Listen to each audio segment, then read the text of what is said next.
Mabugnaong adlaw sa tanan. Nasad ta sa ato ang pagpang-harvest og kamatis karong adlaw. Pasensyain ninyo nga akong tingog kay medyo pagaw-pagaw.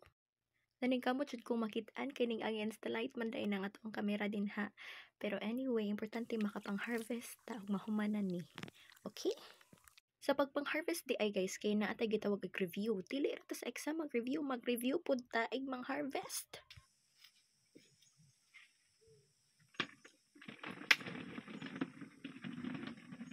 O sa inyo makita karon, akong giapila ang pati kay hinihangyo siya nga don apila pod ko sa imo ang video. Maong pagbigyan. Charot. Dili mi pareha mag-harvest kasi siya magbali-bali. Di ko ganahan magbali-bali kay malipong ko. Gusto ko mag-focus ra sa kalinya.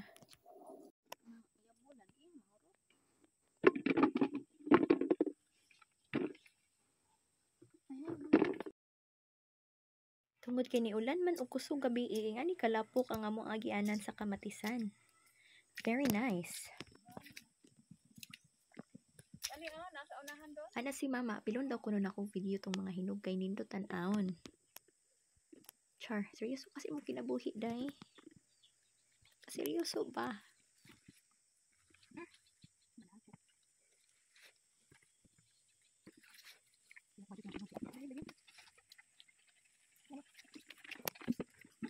Siguro gyud na human og pang-harvest ug ni ulan.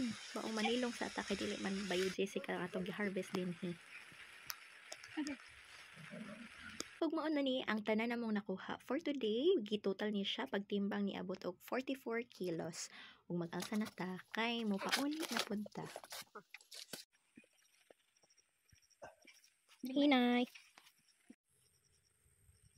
First honor.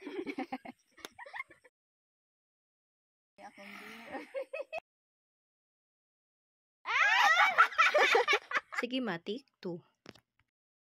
Oh, kana wala ra naghiwi hapit ra jud. Tarong nga. Problema. Mag-alsa na sa tong bahin kay api palang sige rag video wala ni tabang. Huy.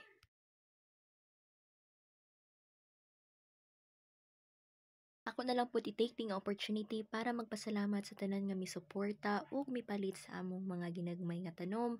Daghan kayong salamat, hinaot padayon ra gihapon mo. Bye. Tikig makadiha video man eh. 1 2 3